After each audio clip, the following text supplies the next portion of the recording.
Welcome to your week in review here on WINN FM 98.9 for the period February 17th through 22nd. Making the news last week. The Ministry of Health maximizing its capacity to provide internal education opportunities for workers and quality healthcare to patients. St. Kitts Music Festival Committee announces a full lineup for Summer Festival. The World Bank's observations hint at a need for a more skilled, trained, and adaptable workforce in the Caribbean. World Bank official identifies gaps in Caribbean education. St. Kitts and Nevis launches a cybersecurity training initiative to boost digital economy. Electoral office in Nevis under scrutiny. St. Kitts Nevis confronts a plastic threat to sea turtles with single-use plastic ban. JCI West Indies national president visits St. Kitts and Nevis. JCI St. Kitts and Nevis reactivated. Now, the details.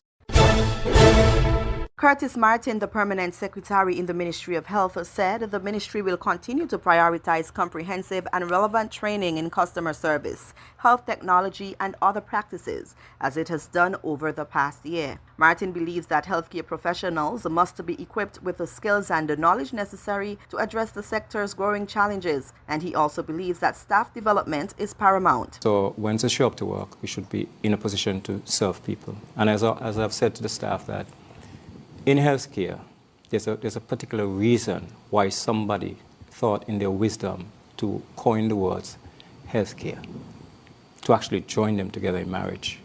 And so I always say, if you're not interested in healthcare, then you should basically find something else to do, because we cannot play around with lives of people. It is that simple. Any one of us can be on that hospital bed, and we'd like to make sure that we're treated a certain way with respect. And so for our service, for our training, we want to start with the staff development, because service is an inward reach and an outward stretch. One key initiative going forward is ensuring competence and sustainability. As such, plans are in place to create learning opportunities for workers who do not have passing grades in mathematics and English. Customer service is key for us, but we must also look at the development of the staff. There are lots of things that bother people. There are people in the system who are stuck because they don't have the English, they don't have the maths. The Ministry of Health will be looking at that. We have already started a conversation with the Ministry of Education, through PS Pistana, to make sure that we help these people along. Because if you feel good about yourself, then you're going to give that thing. So we're working on that. Martin shared another plan during the February 19, 2025 edition of In Focus to evaluate medical education and bridge the gap between past and current medical practices and the evolving needs of the healthcare workforce. Continuous medical education. There's been a gap between the old style of nursing, the old style of doctoring, and then you hear the argument, well, the young one's not listening, or you still need that grandfathering. So the continuous medical education is an area that the Honorable Prime Minister has insisted that we do. Leadership development, team dynamics, and of course, to make sure that all in all that we pay attention to wherever gaps are in the whole performance plans. As part of their development in the Ministry of Health, each worker is expected to attend at least one training session every year. These trainings are designed to improve workplace performance. Of course, we have looked at the commitment of the staff. It's the three C's: commitment, competence, and chemistry. So we want to make sure that those three things are gelling, and that's what we're working towards in our training. So each person in the Ministry of Health must be exposed to at least one piece of training every year as part of their development in the ministry. The Prime Minister and Minister of Health, Dr. Terence True, repeatedly expressed that revolutionizing healthcare is a priority of his administration, not only the health infrastructure, but ensuring a competent and resilient workforce. Officials from the St. Kitts Music Festival have unveiled the final wave of artists set to perform at this year's highly anticipated event, completing an exciting and diverse lineup. The lineup includes Abina Amory, Virgil Hodge, Ideli Napi, Romain Virgo, Barrington Levy, Trilla G, Signal Ban, Young Breda, Patrice Roberts, Colin Wyatt, Christopher Martin, Javinci, Chronic Law, Spice, St. Kitts Steel Orchestra, Collision Band, Akayu Sweet and Tobap, DJ Tero, Shensia, Jennifer Hudson, and Vibes Cartel. Festival chair Alistair Williams described the event as a true celebration of St. Kitts and Nevis and its vibrant culture, emphasizing its significance in shaping the local entertainment industry. This festival represents not only a celebration of music, but also a celebration of our destination, creativity, and collaboration. We are excited to present an exceptional lineup of talent featuring both emerging artists and established icons. Our stages will be alive with diverse sounds and resonate with audience from all walks of life. Tourism Minister Marsha Henderson highlighted the festival's substantial economic benefits, noting that it plays a key role in driving tourism by boosting visitor arrivals and increasing hotel occupancy. The St. Kitts Music Festival is more than just a celebration of music. In fact, it is an economic powerhouse. For years, this festival has sustained our people during what is traditionally the shoulder period of the tourism season. She emphasized that the event helps to put heads in the bed as the surge in tourists leads to a rise in accommodation as overall tourism spend. Traditionally a slower period for tourism, June has seen consistent growth in arrivals, largely due to the festival's expanding reputation and appeal. Since the closure of the sugar factory and the sugar industry in 2005, our mission has been clear: to positively transform lives. The lives of you, the citizens and residents of our beautiful Federation, St. Kitts and Nevis, through the economic benefits derived from hosting this world-class event. It is for this reason we continue to employ strategies to transform St. Kitts into a world-class destination through the addition of airlift, hotels, tourism-related businesses, and the creation and marketing of key events such as the festival. Minister Henderson also underscored the importance of featuring local artists, explaining that their inclusion not only showcases homegrown talent, but also fosters national pride. When I received the mandate from the people of St. Kitts and Nevis in August 2022, it was clear that there was a need to not only rebuild the industry, but to build resilience in the industry. So over the past 2 years, we have seen a steady increase in our air arrivals during the month of June specifically, with the destination welcoming 10,465 passengers in 2023 and 14,282 in 2024. With an electrifying lineup and growing international recognition, the 2025 St. Kitts Music Festival is set to deliver another unforgettable experience for music lovers worldwide from June 26 through 28. It has been challenging to match the skills developed to the labor market in the Caribbean region. The World Bank recognized that prospective employees do not possess the necessary skills and technological advancements employers need. Post-secondary education has failed to adequately prepare the youth for employment, highlighting the need for an adaptable, more trained, qualified, and better equipped workforce. Moreover, basic observation and assessments show that the education system in the Caribbean region is under threat. Dr. Victoria Levin, senior economist in the World Bank's Education Global Practice, shared a presentation about education in the Caribbean and discussed the matter in more depth. Moving into the quality of post-secondary education, we unfortunately do not have any assessments to examine this issue, but there is an observed mismatch between education and labor market needs, as employers report shortages and inadequate skill levels. That employers in St. Vincent and the Grenadines said that half of the difficulties they faced in filling job openings came from applicants not having required skills and qualifications. And another 20% came from applicants not having required social-emotional skills. There is a noticeable gender imbalance, limited adoption of digital learning, and high immigration rate that has impacted the Caribbean's workforce, Levin discussed. Unlike in basic education, there is a significant gender imbalance in post-secondary enrollment, with a predominance of young women enrolling in general education programs. Interestingly, for technical and vocational post-secondary programs, these are still dominated by men, even in these countries. Another challenge is limited adoption of digital learning, despite the recent experience of COVID-19. And finally, high-skilled immigration, poses a challenge as well. To assist the Caribbean with education transformation, the World Bank provides analysis vital to designing evidence-based policies and programs. This includes assessing teachers and teaching practices, assessing digital skills and readiness, evaluating the impact of specific interventions to determine their effectiveness, and providing financing or access to financing for investment projects. The support spans early childhood education to post-secondary education. We also work with governments to address the observed gender disparities by focusing on student retention for boys and identifying barriers that young men face in accessing tertiary education. Finally, some projects focus on improving the quality and relevance of technical and vocational education and training so that students can graduate from these programs with the skills they need to succeed in labor markets. Dr. Victoria Levin, senior economist in the World Bank's Education Global Practice, led a discussion on education in the Caribbean during a World Bank Caribbean webinar on February 18, 2025.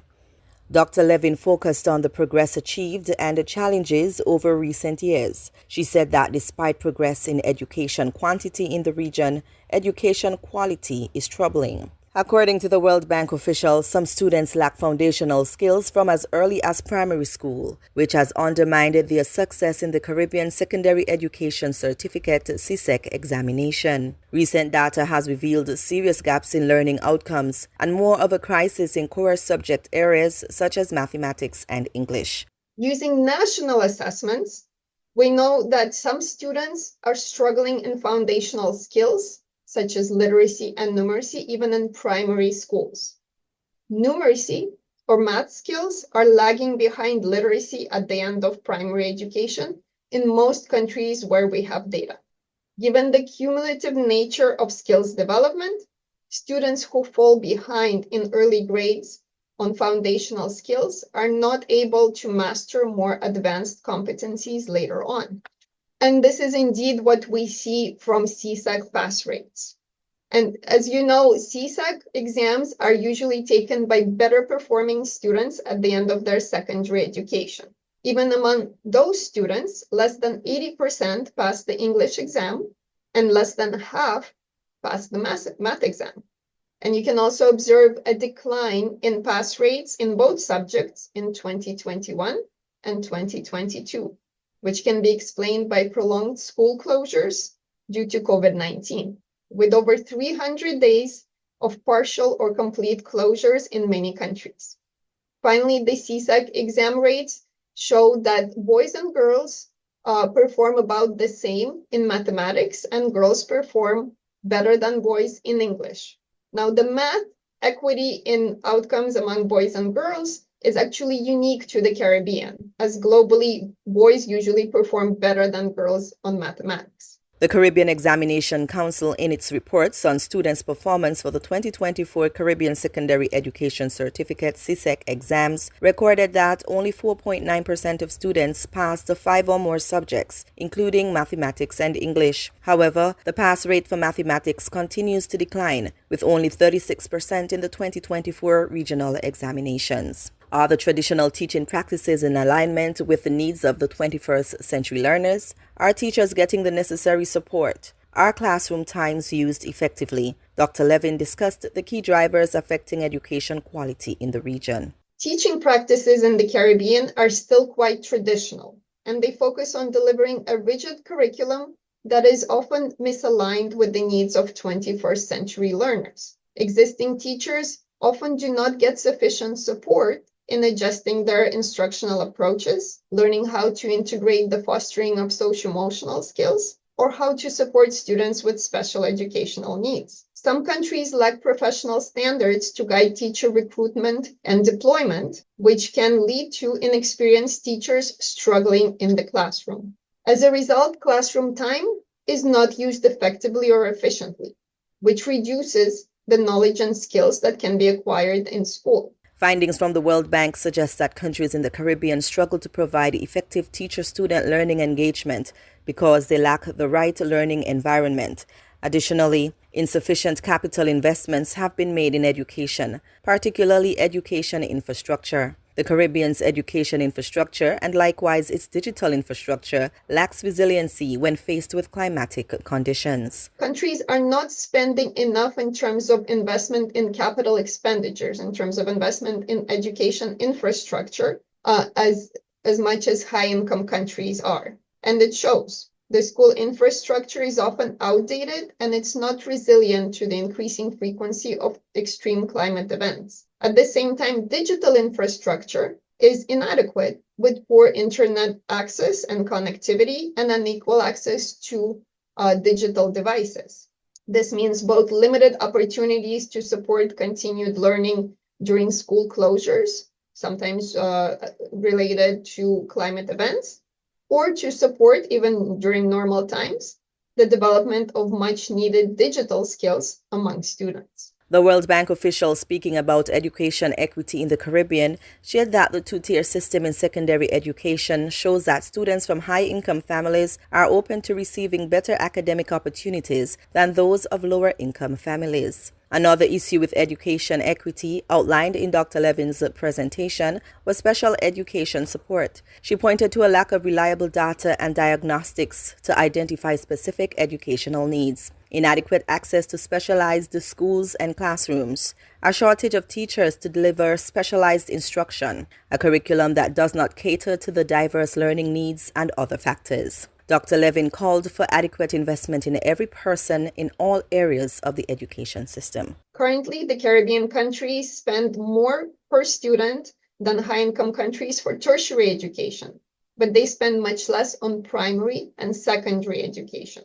As the share of young population declines across the region, there is great need to invest more in every child so they get the quality education and acquire the skills to be as productive as possible in their adult life. The government of St. Kitts and Nevis has officially launched the Cybersecurity Training Initiative, a program to equip locals with vital skills for the burgeoning global digital economy. The initiative, designed to accommodate an initial cohort of 100 participants, promises to unlock opportunities for career advancement, enhance financial stability, and bolster national resilience in an era increasingly defined by the importance of cybersecurity. Naima Hazel, Permanent Secretary in the Prime Minister's Office, emphasized the transformative potential of the initiative. In today's world, technology is woven into nearly every aspect of our lives, from businesses to government, services, from banking to personal communication.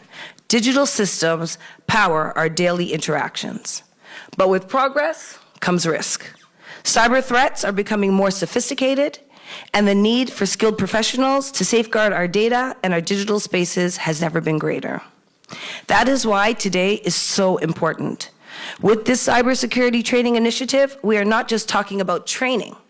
We're talking about preparing our people to take their rightful place in an industry that is growing at an incredible pace. She also thanked Prime Minister, the Honorable Dr. Terence Drew, and the government for their dedication to expanding citizen opportunities. Deputy Prime Minister and Minister of Education, the Honorable Dr. Jeffrey Hanley, echoed this sentiment, highlighting the program's role in empowering the next generation. Our vision for this program is to empower the next generation with the knowledge and skills necessary to thrive in an increasing digital world, and you heard so much of that coming out in the welcome remarks by PS. He also acknowledged the collaborative effort that made the launch possible. Of course, I would like to extend my sincere thanks to Protexa, especially my friend Tia that I met while I was in Canada, and I had several meetings with her and eventually with her team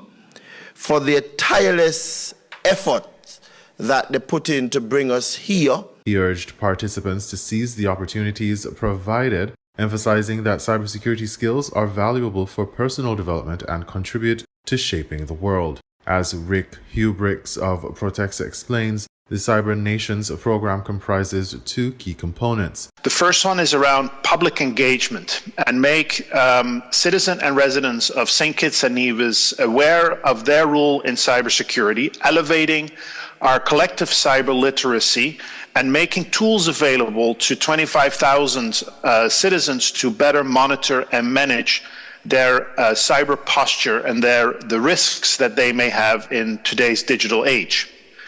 Secondary, we will briefly speak here about the Cyber Nations program, the rolling out of a very intense boot camp and a pathway to careers in cybersecurity, as you heard from the opening remarks. This public engagement includes training, awareness webinars, and the rollout of Protexa Defender, a personalized cybersecurity assessment platform. The professional development component is a 6-month full-time boot camp culminating in a CompTIA Security Plus certification, a certificate from a Canadian post-secondary institution, badges from industry companies like Cisco, and micro-credentials from Protexa. At the end of this program, the graduates will receive a CompTIA Security Plus certificate, which is a globally recognized industry certification for cybersecurity, as well as a certificate from a Canadian post-secondary institution, a series of badges from industry companies like Cisco, and micro-credentials from Protexa.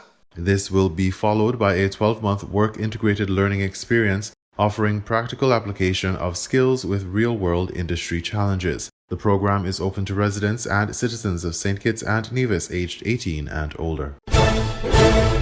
There has been a call for a change in administration on the island of Nevis, with the opposition expressing concerns about several factors, including healthcare costs, public infrastructure maintenance, rising cost of living, energy bills, and housing. Additionally, at the top of mind for some people is the electoral system, which has been purported to be deeply flawed. On February 7, the leader of the Nevis Reformation Party, NRP, Dr. Janice Daniel Hodge, publicly shared a troubling issue concerning the electoral office. She expressed, quote, "The annual register of voters was issued on January 31st, and persons have up until February 10th to file objections. However, it seems like pulling teeth to get an electronic copy of the register. In prior years, one could easily go to the website and download the annual register of voters. Now, the list is nowhere on the website. In fact, the last annual register available on the website is for the year 2022. Today, when technology is used for everything, even to buy food with JAD, why is it so difficult for people to check their voter registration status online?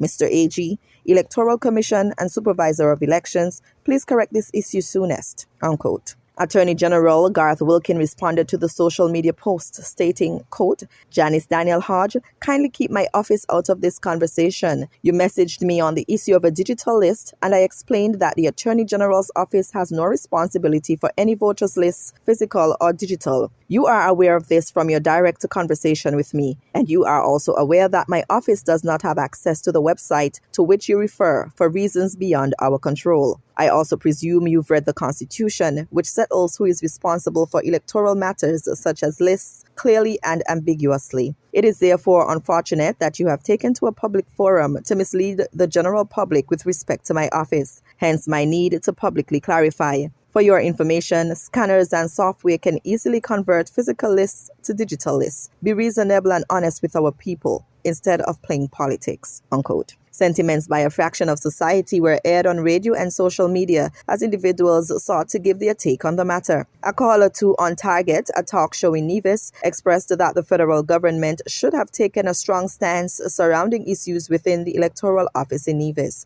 No, we can't understand this. Not the same Labour government, they had no issues with the electoral office.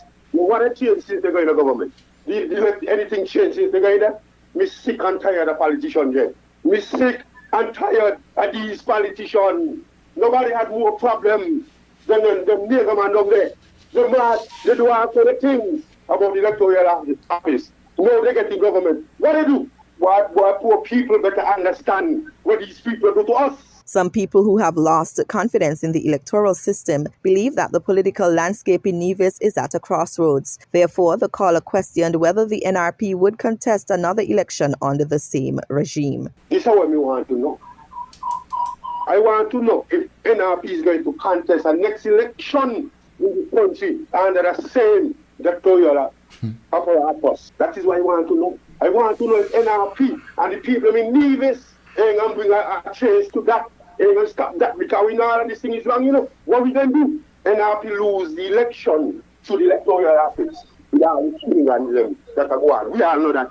That is what we're supposed to defend. A social media commenter admonished the NRP to realign its focus. She said, quote, "It is clear that the Attorney General had a conversation with Janice Daniel Hodge before she wrote her Facebook post and informed her that he had no legal authority to issue a digital list or add it to any website. That is a fact. If this is the direction NRP is heading by allowing such narratives to take the lead, it is deeply unfortunate. NRP, please take stock and refocus on meaningful and fact-based engagement," unquote. Some have perceived the NRP as stagnant, a political party that has failed to inspire the youth or muster enough support in recent years to claim victory. The party has accused the electoral office of wrongdoing while unable to receive justice in the courts. Plastic pollution in St. Kitts and Nevis endangers wildlife, particularly vulnerable species such as leatherback turtles, highlighting the pressing need for the ban on single-use plastics. During a recent In Focus episode, Dr. Kimberly Stewart, director of the Sea Turtle Monitoring Network, shared insights into the devastating impact of plastics on these marine animals. Single-use plastics cause a gauntlet of issues for wildlife. In particular for sea turtles, ingestion and entanglement are two of the primary issues. So these animals are consuming plastics in the water. Of all 7 species, at some point in their life cycle, they like to eat jellyfish. Leatherbacks as adults primarily feed on jellyfish entirely, so they see these plastic bags in the water and they think it's a jellyfish. She noted alarming statistics. Some studies have documented over 83% of sea turtles have plastic within their GI. It can be fatal depending on how much is there. Dr. Stewart also highlighted instances of entanglement, a global issue that St. Kitts has also experienced. We've had cases of entanglement. This is worldwide, but in St. Kitts specifically, where we've had to amputate flippers from sea turtles. So seeing these things removed from the environment is incredibly important. The impact extends beyond large plastic debris, with microplastics posing a hidden threat. Also, we think about these large pieces of plastic, but when we dig further, we know they break up in the environment, and we have microplastics, and they enter the sand. And in the case of these incubating sea turtle nests, oftentimes they increase temperatures. This temperature increase can skew turtle populations. And we say with sea turtles, hot chicks and cool dudes, because their sex is determined by the temperature of the sand. So some of these issues are well beyond these large pieces of plastic, and they can actually skew populations to be more female versus male. Ian Richards, host of In Focus, emphasized a key point. The turtles are ingesting plastics. Dr. Stewart shared a distressing real-world example. And interestingly, on Sunday, unfortunately, we had a sea turtle strand at Banana Bay that had a carapacial fracture from a boat strike. And within that fractured carapace, as we're trying to clean around the bone fragments, we were picking plastic out of those bone fragments and sargassum. So it's just showing you that as she was tossing in the surf there, plastic was also being tossed into her wounds. St. Kitts and Nevis is taking decisive action with a phased ban on single-use plastics. The ban aligns with the United Nations Sustainable Development Goals and is being implemented in 3 phases. The initiative began with banning the importation of T-shirt plastic shopping bags on December 31st, 2024, followed by a prohibition on their sale and distribution by March 31st, 2025. Starting April 30th, 2025, the second phase targets styrofoam food containers and plastic straws. By July 31st, 2025, their sale and distribution will be banned. The final phase will ban the importation of single-use plastic cups, plates, and utensils, with sales and distribution ceasing by November 30th, 2025. The ban demonstrates the government's commitment to protecting the natural environment and fostering a sustainable future for the nation. St. Kitts and Nevis joins over 100 countries that have fully or partially banned single-use plastics, making a significant step towards environmental sustainability. The Royal St. Christopher and Nevis Police Force has intensified its traffic education campaign as more individuals continue to receive tickets for violating road laws. Taxi and tour operators have come under particular scrutiny, with many reportedly operating without the necessary driver's licenses and decals. Traffic Officer Donnelly Libert-Shiverton highlighted this issue during an appearance on WINN FM's Island Tea program on Monday morning. We have gotten word from the general public or persons who are our ears and eyes on the street when we are not around that there are persons who are driving taxis, for example, that don't have the appropriate class. So this morning I want to educate the taxi drivers that your driver's license must be of a Class A. Your driver's license must be of a Class A. You must also have a taxi license, and that taxi license, you would get that from the tourism department, where you would have to go and do a test, and they would give you the necessary information that you would need in order for you to obtain a taxi license. But we want to speak to the persons who are driving taxis, and you are not the holder of a taxi license, a Class A driver's license. You must come to the traffic department or call us at 465-2241 and ask. This is part of a broader challenge in the Federation, where residents frequently disregard traffic laws, including driving without the appropriate licenses. Some persons feel in their mind that once I have a driver's license, I'm entitled to drive.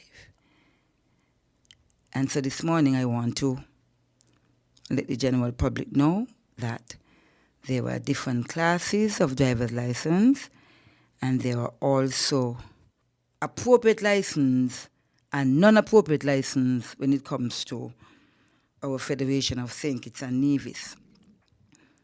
Once you have a Class P driver's license, you are only allowed to drive vehicles that are under 4 tons, that is within that class. Once you have an automatic driver's license, you can nowhere drive a standard vehicle. I just want to put that out there to the general public. Once you have an automatic license, you can nowhere drive a standard vehicle. In response to a recent spike in road accidents, the police have ramped up stop-and-search operations, issuing numerous tickets for various infractions.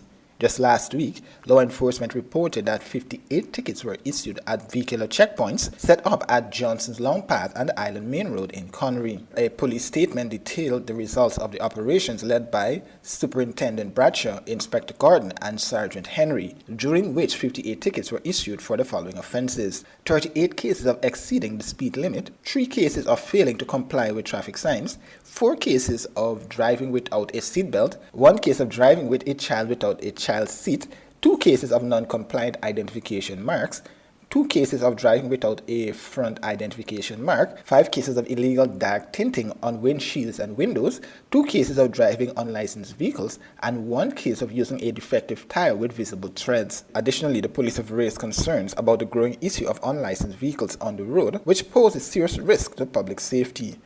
Persons who are not in a habit of licensing their vehicles. I want to let you know as well that the law speaks to persons who are keeping for use the unlicensed vehicle. That is an offense. It's in our regulation. It's in our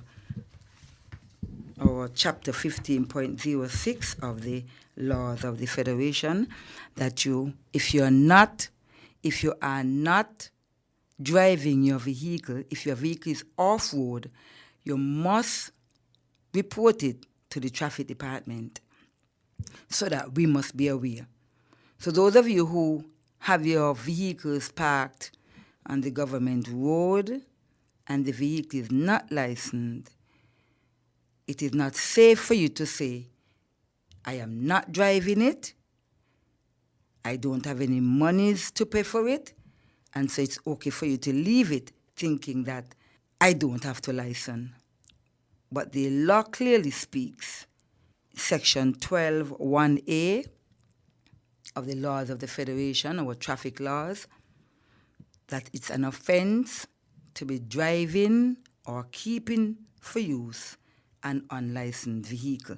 The law speaks to unregistered vehicles as well. That also is an offense, and so we want the persons who are not aware to be guided, and those persons who are aware and still wants to be disrespectful to the law, that it's an offense. Officer Libert Chiverton emphasized that enforcement efforts will continue as authorities work to ensure greater compliance with traffic laws.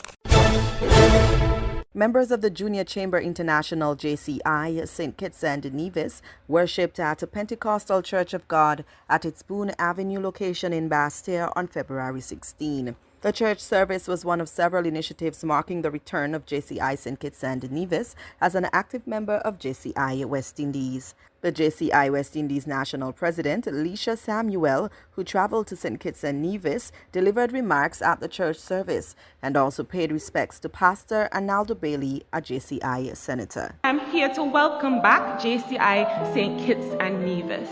Currently, we're in Antigua, Barbados, Dominica, Grenada, Guyana, St. Vincent and the Grenadines, Trinidad and Tobago, and we really want to welcome back JCI St. Kitts and Nevis because we want our impact to be felt. In the region, we're celebrating 65 years this year, and we have a history and legacy of developing leaders, as you can see with the good pastor today, and all throughout, not just in church, in politics, in the community, starting the NGOs, businesses. We're that kind of organization. Junior Chamber International JCI is a global network for young people between 18 to 40, represented in over 100 countries, and has over 200,000 members across the world. Samuel encouraged persons in St. Kitts and Nevis to join the organization. You can also check out our social media. We're on Facebook as JCI St. Kitts and Nevis, as well as our email address is jcistkittsnevis@gmail.com.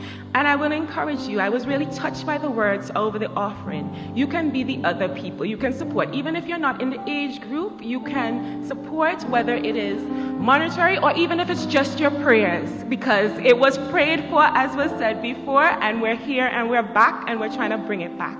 The first tenet of our creed says, faith in God gives meaning and purpose to human life.